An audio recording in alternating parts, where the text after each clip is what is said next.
Hello and welcome to today's family. I'm Dick Forbes. And I'm Dr. Will Carroll.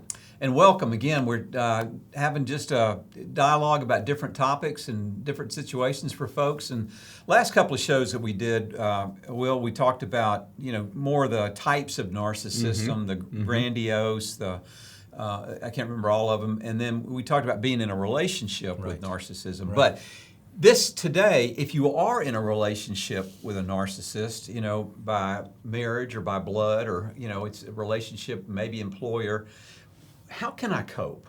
What are some things that I can do to survive, really more than anything, as opposed to it ruining my day and eating my lunch every day of just taking advantage of me? So, what's some ideas that you may have on this? When we think about that relationship with a narcissist, obviously it usually starts off very, very good. Like you feel like there's a connection there, you feel some intimacy there. That's right. You feel like this is the person for me, and then slowly that changes.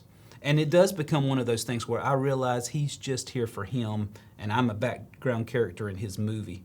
And then we start asking ourselves these hard questions about how do I do this? How do I live this life? Because maybe I can't get out of the relationship because it's familial, it's a sibling or a parent, or maybe it is a romantic/marital relationship where there's children. We do look at that situation and go, how can I cope with this without just running away from him or her? And there's several things that we think about doing as far as interventions to start our interaction with the narcissist, that we don't give in too much, that we don't go too far. Let's say, for example, that the narcissist approaches us with those narcissistic traits. What are some good responses for us initially? Well, one is to hear them out, like not give them that emotional feedback that they perhaps are mining for. Let them make the argument and then let us think about it. Because once we engage in the narcissist's emotion, then we're trapped. And what they're really doing is they're pulling us in, like a ship coming to shore when we don't want to. So beginning that with kind of a, tell me about that. Almost intellectualizing it, right? Kind of being this stone, if you will, this stone-faced person. It's like, tell me about that. Okay. And I think you're referring to that technique called the gray rock approach. And you think about, what does a rock do? Nothing. Nothing, yes. It gets no response, has no emotions, has no reaction to the world around it. Right. And what you're describing is that very thing. If I can get to the place where I have no reaction to them, I'm going to stay here and not here. Correct. And I'm going to be that gray rock that does nothing. Yes. In that approach and that interaction with them. Yeah. And when we think about each of these techniques today, we're really talking about setting some type of boundary or way of behaving. It's almost like a lifestyle. And Alfred Adler talked about lifestyle, not in the sense of the things I own and the trips I take, but lifestyle and how I interact with myself and other people. And that's what we're really talking about. What is that psychological lifestyle? Whether it's this idea of the gray rock, whether it's this idea of hard and fast rules. As we go through these things, that's really what we want to think about our interaction with people with narcissism. Right. And you got to be careful with the gray rock approach too, because you can overuse it. You're only using it with that narcissist. And otherwise you can become numb and you start using it with everybody, and you really lose that who you are if I'm not careful with that. But that's what a narcissist will do. You lose your identity. Right. I mean, you get caught up in the craziness and you wake up one morning going, who am I?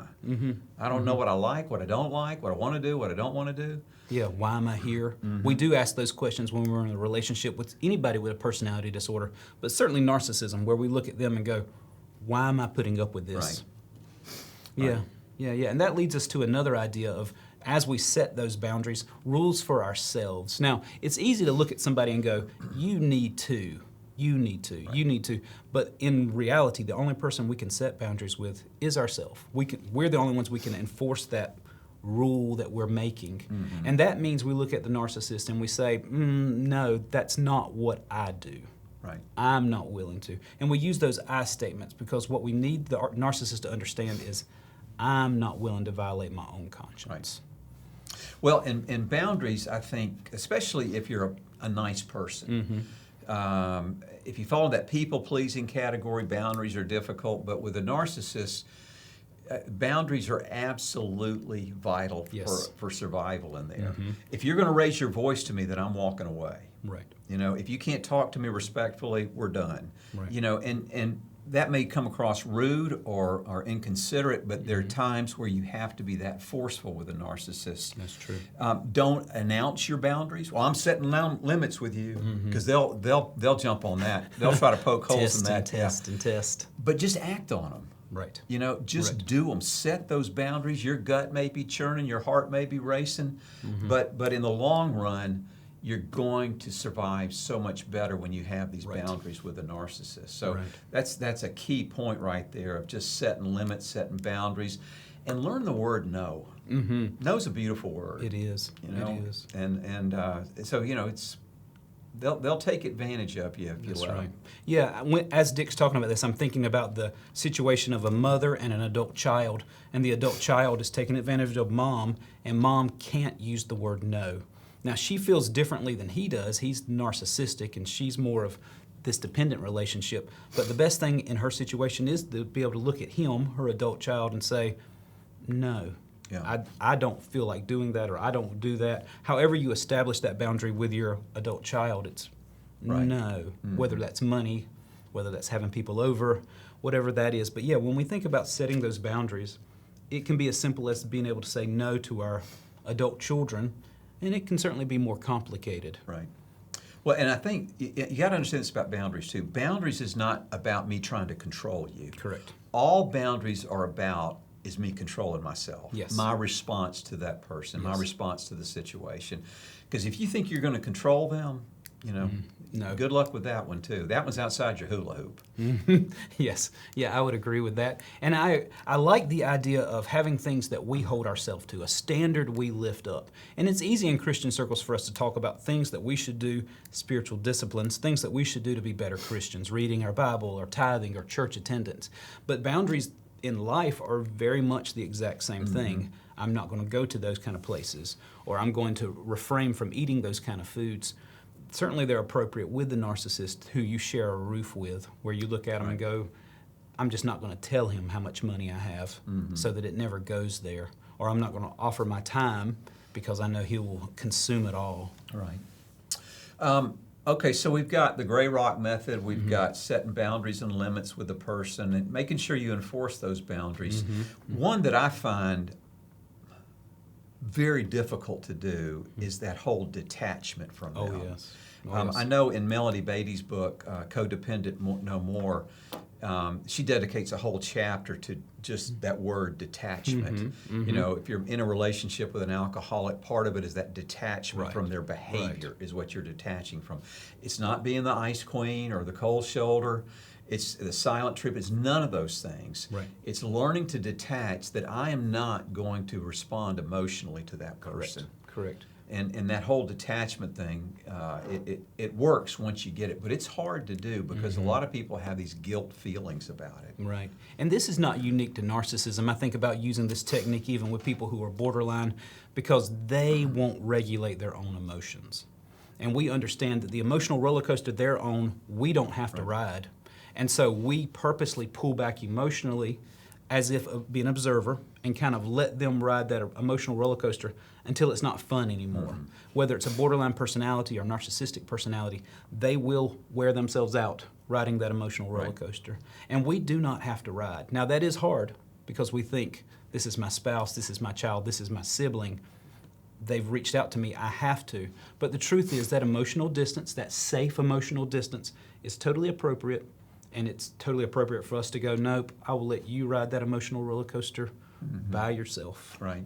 You know, one thing I find in working, I don't work with narcissists as much as I work with the family members of the narcissist. Narcissists typically don't come to counseling. No, they do not. And they know more than the counselor.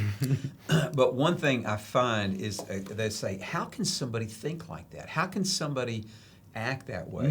And the thing that I hammer home with them is don't expect any appropriate, healthy response. Don't expect empathy and don't expect accountability. Right. Because it's not going to happen. And the more that I expect those things, the more I'm going to be disappointed in the relationship. Yes. And speaking to that same point, it's easy for a parent or a spouse to blame themselves for this behavior, but it's important to know this behavior predates you oftentimes in romantic relationships and even platonic relationships, where you look at the person with narcissism and say, what did I do? And the person with narcissist will let you know that it is your fault, even though it has nothing to do Right. with you. Right. So yeah, that healthy emotional distance goes a long way in looking at the situation objectively. Right. Like, I didn't cause your narcissism. Right. And offering help is another thing we think about, because we look at our child, we look at our sibling, and we think, maybe. But even that's not particularly safe. Right. Understanding too that this detachment, it's about their behavior, it's not about you. I am detaching from your behavior. Right. And it really has nothing to do with me other than I'm learning to keep myself safe. You kind of referenced something early about observation. I've heard it Yes. said that think of that person as an actor in a play, and all you're doing is watching. And they will wear themselves out. Right. And they will expose their weaknesses over time. Right. And when they're called out on it, then they're going to throw a conniption and a hissy fit and blame you and tell you everything that's wrong with you. Right. And I like the analogy we often use when we talk about internet videos, because internet videos, you get instant feedback. I was talking to someone last night about pastors posting material to the internet and getting that instant feedback from non-church members, and how pastors should not weigh that as valuable in the same way they do from their own flock, people who are in their church. Well, the narcissist doesn't care where the attention comes from. It could come from a really bad source and they're totally okay with that. It could come from nowhere and they're kind of okay with that, as long as what they are doing is being projected out there. That power and importance, as William Glasser would talk about. The narcissist really does want unlimited attention. They think they can handle it, and they will, at any cost, strive for that. So yeah. Thinking about another technique when we're talking about interacting with narcissists, again, whether they're in your family, whether it's romantic, whether it's even a professional relationship, we talk about protecting your inner world, who you really are. Now, this sounds particularly difficult for somebody who's married to a narcissist, because they think intimacy is so important to the marriage, and that is correct. But with a narcissist, that intimacy, you can't trust them with that level of intimacy, which is, again, it's very scary. And we see that also with children. A parent of a child who's narcissist, they want this intimacy. They want to be able to share their heart and their life, but the narcissist is going to use it as leverage. Right. That's exactly right. What are some things that people can do to protect their inner world? Oh, wow, yeah. Yeah, besides the obvious, just not talking about it, you do pick those things that you feel are acceptable to share. Now, you also understand that the narcissist is not likely going to reciprocate. You're not going to get that same level of intimacy back from them. So if you can judge what you're giving them emotionally as, I don't need this back, then maybe that is safe to share with the narcissist. But the moment you think that they're going to reciprocate your love, your attention, your affection, you're going to have to pull back and go, no, because of the narcissistic traits that I'm seeing, I'm not going to get what I want from this relationship. And that's not easy, especially when it's a familial relationship. Right. I had a gentleman I was working with years ago, and married to a narcissist, and he just had cut off all his relationships with his guy friends. And then he was telling me about, I went out with my buddies, the other night, and my phone's blowing up. And she gave me permission to go. So at first it started out, I miss you, I can't wait for you to get home, and then it got a little sensual, and then it got violent. And that's where he said the light went off with him about that whole trust that I've got to protect everything in here that's going on. Yes. Journaling is a technique. Oh, wow, yeah. That people can do. I mean, you're writing down your thoughts, and make sure you hide that journal, though. Yes. And some, going to a therapist sometimes, because you have that privacy of just talking to somebody. It's not that the therapist can fix your problem or your situation, but there's something that says, I've told this to somebody else, they're going to take it to the grave with them. Right. And that's protecting that inner world that you have right there. Or if you've got friends that that they'll take things and never tell anybody, all that is protecting your inner world, because if you don't get it out, it starts to bounce around in there like a pinball, which isn't always good. It's going to explode somewhere. Right. Now, one of the techniques, and we've talked about this before, that a narcissist will do will isolate the person they are getting the most emotional energy from. And so you dealing with a person who's narcissistic, the best thing you can do is diversify your friend group. So it's not just your parents, it's not just your siblings, it's not just your children, but it's also that social group at church. Maybe it's pickleball, maybe it's coffee on Fridays. But that group of friends that you have, growing that group so you can have more of an outing. Kind of speaking to the example you gave earlier, the narcissist is going to hate that. They're going to hate that you are giving your attention to someone other than them. However, for your own health, yeah, you should have a larger friend group that you can share your heart with. Right. Amy Baker, she's a LCSW out of New York, and she wrote a great book called Beyond the High Road, and it was about divorces and being divorced from a narcissist. And she said, when you're in that kind of relationship, you're in a cult. Oh, wow, yeah. And she goes, think about it. What do cult leaders do to their members? They isolate them. You can't talk to your families. You can't talk to your friends. You can't talk to anybody. And this is what narcissists will do, is they will isolate the individual. Your family's bad. Your parents are crazy. Your siblings, I don't ever want to see them again. Right. And, you're that want to keep a good, peace at home, you go along with it. Yeah. And, you and I end up talking to parents, well, God, our son hadn't called us in, 6 months. We don't know what we did. Yes. Kind of thing. And so it really is like a cult in that sense. It is. Brainwashing, gaslighting, all that stuff goes on. Yeah, it is. Yeah, we think about the cult example because it really is a great example when we think about people isolating one another. But people will triangulate in relationships, whether that's inside the church or outside, inside the work environment, outside, where they will pit the person whose attention they want against their friends and accuse them of things, infidelity or not being true, to try to get that attention back. Because the truth is the narcissist wants 100% of your attention. Now, they're never going to give you 100% honesty. Doesn't work that way. But they want yours. They want all of yours. But yeah, that leads us to another point where we think about, when do I step away from the narcissistic relationship? Is it as soon as I identify it as a narcissistic relationship? Is it after I've been hurt? Is there some in between where it's like, I think I need to step away because I've gotten good advice from my counselor or my therapist? When do we back out of that narcissistic relationship? Yeah, I think one, if it becomes obviously physically abusive, you separate for safety reasons. I mean, that's the bottom line. You may not have bruises from the relationship, but you got a lot of emotional bruises that hurt deeply.